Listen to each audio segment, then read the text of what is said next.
দেখি ফোকাস না করতাম না। আমরা ব্যক্তির প্রতি আমাদের আকর্ষণ, ব্যক্তির প্রতি আমাদের প্রতিহিংসা, ব্যক্তিকে সরাতে পারলে ব্যবস্থা আপনা আপনি বদলে যাবে, ব্যবস্থা থেকে যাবে। সেই জন্য আমাদেরকে খুব সুনির্দিষ্টভাবে যে দাবিটা আমরা করছি, যে একটা সাংবিধানিক প্রতিক্রম ঘটে গিয়েছে, আমাদের দাবিটা হবে এই বিজয়কে পূর্ণতার দিকে নিয়ে যেতে হলে অবশ্যই আমাদেরকে আমাদের প্রেসিডেন্ট, যাকে আমরা কলাগাছ হোক কি ডক্টর ইউনূস হোক আর যেই হোক, আমরা আমাদের একজন প্রেসিডেন্টকে নিয়োগ করব। তিনি কে? তিনি আমাদের জনগণের অভিব্যক্তি, জনগণের যে অভিপ্রায় তার পরম অভিব্যক্তি হিসেবে তিনি হাজির হবেন। আমরা যাকে পছন্দ করি সে আসবে। ডক্টর ইউনূস যদি না পারেন তো আরেক ইউনূস আনবো, বা আমাদের মধ্যে তরুণদের মধ্যে হোক, যেখানে পায় না কেন বাংলাদেশে, তিনি আমাদের নতুন দেশের প্রধান হবেন। কারণ কাজটা হচ্ছে নতুন গঠনতন্ত্র প্রণয়ন। তার কি কাজ? একটাই কাজ, প্রধান কাজ, যে বাংলাদেশের জন্য একটা নতুন গঠনতান্ত্রিক প্রক্রিয়া তিনি শুরু করবেন, যেখানে জনগণ অংশগ্রহণ করবে এবং জনগণের অংশগ্রহণের ভিত্তিতে আমরা একটা নতুন গঠনতন্ত্র প্রণয়ন করব। জনগণ কথাটা অসম্ভব গুরুত্বপূর্ণ রাজনৈতিক দিক থেকে, এটা হালকা কোনো শব্দ না। মানে আরেকজন উকিলকে ধরে নিয়ে এসে ওই ৭২ সালের মতন আপনি সংবিধান লেখাবেন, না যাওয়া হবে না, তো কি করে লিখবেন? লেকিন এই যে আলোচনা সবাই আলোচনা করল, তাহলে বাংলাদেশ কেমন হবে এরকম আলোচনা করে আমরা নিজেরা তার সামারি করব। সামারি করে আমরা এটা আবার একটা জাতীয় গঠনতান্ত্রিক কাউন্সিলে পাঠাবো। এইরকম সভাগুলোর নাম দেব গঠনতান্ত্রিক কাউন্সিল। প্রত্যেকটা মানুষ যেন তার অভিপ্রায়, তার ইচ্ছা সে সুন্দরভাবে প্রকাশ করতে পারে। দরকার হলে এক সপ্তাহ কোনো বিষয়ে আমাদের মতবিরোধ থাকলে আমরা সপ্তাহ কি মাস আমরা তর্ক-বিতর্ক করব, কারণ আমরা একসঙ্গে বাস করতে চাই। ফলে আমরা কোনো বিরোধ চাই না। আমাদের সঙ্গে বিরোধ কার? ফ্যাসিস্ট শক্তির সঙ্গে বিরোধ। সে কিন্তু এই গঠনতান্ত্রিক কাউন্সিলের সে কিন্তু অংশ না। নতুন যে বাংলাদেশ গড়ে উঠবে সে কিন্তু এই গঠনতান্ত্রিক কাউন্সিলের অংশ না। তাহলে একটা গঠনতান্ত্রিক কাউন্সিল বিভিন্ন ক্ষেত্রে, উপজেলার ক্ষেত্রে, জেলাতে, এমনকি এখানে ঢাকা কলেজে, সর্বত্র যেখানে জনগণ কথা বলে, যেখানে জনগণ তার ইচ্ছার কথা বলে, তার অভিপ্রায়ের কথা বলে, শুধু এখানে কোনো হচ্ছে না, চায়ের দোকানে, যেখানে খুশি, বন্ধুদের আড্ডা, আমার ইচ্ছা বাংলাদেশে এরকম হবে, আমি এরকম বাংলাদেশ চাই। জনগণকে এই কথা বলতে দেবা সমস্ত রকম শর্ত রাষ্ট্রকে প্রথমে দিতে হবে। এই বর্তমান যে অন্তর্বর্তীকালীন সরকার, তার প্রথম কাজ হচ্ছে জনগণের অভিপ্রায় শোনা। তারা কি শুনতেছে? তারা শুনতেছে কার কথা? তো তাই গণতন্ত্র কোথায় আসবে? জনগণ তো তার কথা বলবে কি ধরনের রাষ্ট্র শিক্ষা। তাহলে প্রথম যেটা উচিত হবে, জনগণ কি চায় আগে তাদের কাছে কথা শুনে। কথার সঙ্গে দূরের কথা, তারা তাদের পছন্দের লোক বিভিন্ন জায়গায় তারা বসে যাচ্ছে, আপত্তি নেই, ভালো লোক থাকতে পারে, খারাপ লোক থাকতে পারে, কিন্তু কি ভিত্তিতে, কোন মানদণ্ডের ভিত্তিতে এই লোকগুলো বসছে সে ব্যাপারে কোনো স্বচ্ছতা নাই। তাদের পছন্দে কারো জামাই, কারো বন্ধু, কারো শালা বসাই ছিল, এটা কি ঠিক? লোকগুলো হতে ভালো হতে পারে, কিন্তু আপনাকে তো জবাবদিহি করতে হবে। কার কাছে? আমরা তো লড়াই করলাম জনগণের কাছে জবাবদিহি নিশ্চিত করার জন্য, কিন্তু আমরা জবাবদিহি নিশ্চিত করতে পারলাম না। তারা দেখেন যে ছোট ছোট কনসেপ্ট, রাষ্ট্র এবং সরকার এই দুটো আলাদা। জনগণের অভিপ্রায়ের পরম অভিব্যক্তি, এই একই গণতন্ত্র বলে। এই কনসেপ্ট আমরা মাথার মধ্যে নাই। আমরা গণতন্ত্র বলতে বলছি কি, নির্বাচন দাও, নির্বাচন দাও, নির্বাচন দাও, যেন আমি আবার আগামী 15 বছর লুটপাট করতে পারি। আপনাদেরকে প্রতিবাদ করেন না, আপনাদের প্রতিবাদ করেন না, কিন্তু এই যে দাবিটাকে তুলছে, একদিকে এই দাবি তোলার প্রতিবাদ করেন না, অন্যদিকে কিছু কিছু লোক এখন বিএনপির বিরুদ্ধে কথা বলা শুরু করছে। কেন? বিএনপি কি অপরাধ করে?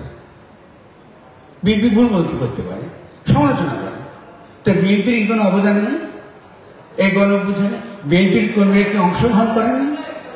করেছে কি? করেছে। তাহলে বিএনপির প্রতি এত গোসা কেন? কত নির্যাতিত হয়েছে, কত হামলা মামলা, হেন কোনো কামনা যার বিরুদ্ধে, শেখ হাসিনা যাদের দলটির বিরুদ্ধে এত কিছু করে খালেদাকে মেরে ফেলতে চেয়েছে, মিথ্যে মামলা দিয়েছে। আর খালেদা জিয়া যদি এই যে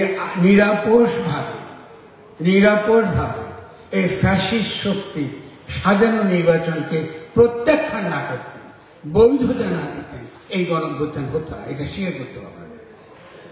তো আপনারা কোনোদিন গিয়ে খালেদা জিয়ার জন্য ফুল নিয়ে গেছেন? আপনার কেউ গেছেন? কেন জানেন?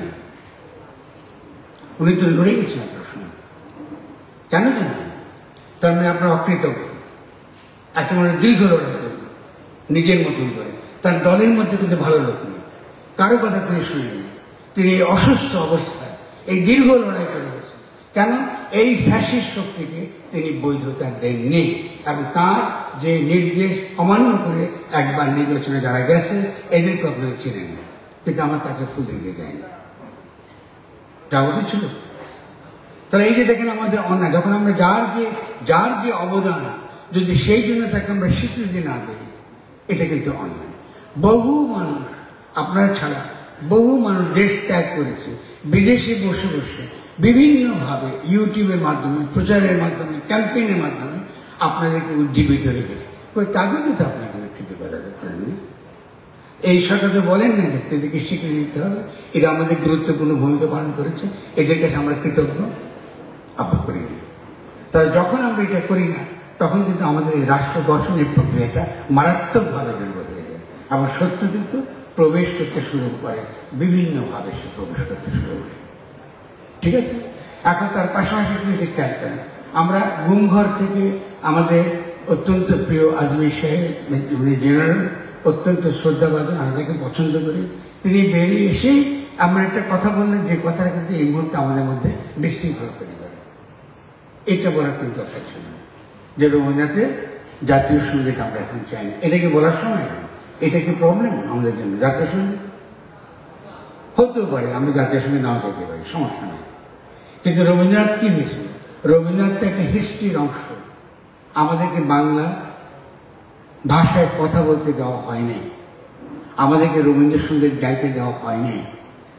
এটা ভুলে যাব কিসে? যদি ভুলে যায় তাহলে কি হবে? আমি কিন্তু আমার ইতিহাস এবং ঐতিহ্য থেকে সরে যাব।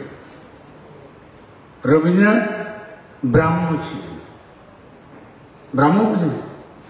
উনি একত্ববাদী বিশ্বাস করতেন, উনি পৌত্তলিক ছিলেন। তো যেসব মুসলমানরা রবীন্দ্রনাথ বিরোধী, ও জানেই না একত্ববাদকে।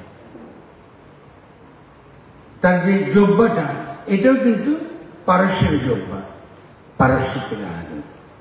উনি যদি একটু আরবি ফার্সি লিখতেও তার ভাষার মধ্যে, যেহেতু তিনি একটা বিশেষ সম্প্রদায়ে জন্মগ্রহণ করেছেন, ফলে সংস্কৃতের প্রধান শব্দ বেশি তার কবিতার মধ্যে, গানের মধ্যে যদি আরবি ফার্সি বেশি থাকতো, তো উনিকে আমরা বাংলাদেশের রবি বলতাম।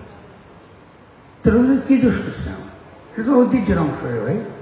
নজরুল আমার ঐতিহ্যের অংশ, রবীন্দ্রনাথ নজরুল কথা বাদ দেন, ডিএল রায় আমার ঐতিহ্যের অংশ। চিটাঙে কি দেখেছেন? ছেলেরা গান গাইছেন, সকল দেশের চেয়ে এসে আমার দেশের বাংলাদেশকে গান করেছেন, ডিএল রায়ের বিখ্যাত গান। আমার আবেগের সঙ্গে, আমার স্মৃতির সঙ্গে যেটা জড়িত, ভালো মন্দ মিশিয়ে, সে তো অবশ্যই আমার অংশ। তো নজরুল কি মুসলমান হলে মাফ করে দেবো? ও কি কালির উপর গান লেখেন? বলেন তো, লেখছে কেন? লেখছে? উনি কীর্তন লেখেন? লেখছে। তো আমি নজরুলকে ফেলে দিই? তো এগুলো কি? এগুলো কি ধরনের চিন্তা? রাষ্ট্র কি করে গঠন করবেন যখন আপনার ঐতিহ্যের সঙ্গে কোনো সম্পর্ক নেই, ইতিহাসের সঙ্গে কোনো সম্পর্ক নেই? বারবার ইতিহাসটা কাটে দেন আপনারা, এই যে ছুরি দিয়ে কাটে দিয়ে রক্তাক্ত করে ফেলেন। কিন্তু তরুণদেরকে এসব ক্ষেত্রে বিভ্রান্ত উচিত। আমি তখন এই ব্যাপারে আপত্তি করে যখন বলেছিলাম, আমি খুব খুশি হয়েছি যে জামাতে ইসলামী পরিষ্কার বলেছে যে আজমির সাহেব আমাদের দলের কেউ না। আমি জামাতকে প্রশংসা করি, জামাতের যে এই যে বিচক্ষণতা আছে, এই এটা আমাদের এখনকার তর্কের বিষয় না। হতে পারে আগামী দিনে কেউ যদি খুব ভালো একটা গান লিখে বলে, হতে পারে। এটা তো আমি তামিলের মধ্যে ভুলে যাবো না, থাকবে সমস্যা ঐতিহ্য বলে। তাহলে ঐতিহ্য রক্ষা করাটা দেখেন কত গুরুত্বপূর্ণ। ঐতিহ্য ভুলে গেলেই ফ্যাসিস্ট হবে সমাজ। যখন ঐতিহ্য ভুলে যাবেন সমাজ কিন্তু ফ্যাসিস্ট হয়ে যাবে। স্মৃতি ধ্বংস হলে তারা ফ্যাসিস্ট হয়ে যায়, ভুলে যায় ইতিহাস, তার মনে থাকে না। তখন শেখ মুজিবের বিরাট বিরাট মুরেল হাজির হয়ে যায়, তার হিস্ট্রি আপনি ভুলে যান। শের বাংলাকে ভুলে যান, মাওলানা ভাসানীকে ভুলে যান, 69 গণঅভ্যুত্থান ভুলে যান, সিরাজ আলম খানকে ভুলে যান, সকলকে ভুলে যান, সিরাজ সিকদারকে ভুলে যান, আব্দুল হককে ভুলে যান, আব্দুল মতিনকে ভুলে যান। এই নামগুলো জানেন তরুণরা? কিছু জানেন না। যখন ভুলে যাবেন অবশ্যই ফ্যাসিস্ট শক্তি আবার সামনে আসবে। ফলে স্মৃতি রাষ্ট্র গঠনের অত্যন্ত মৌলিক একটা উপাদান।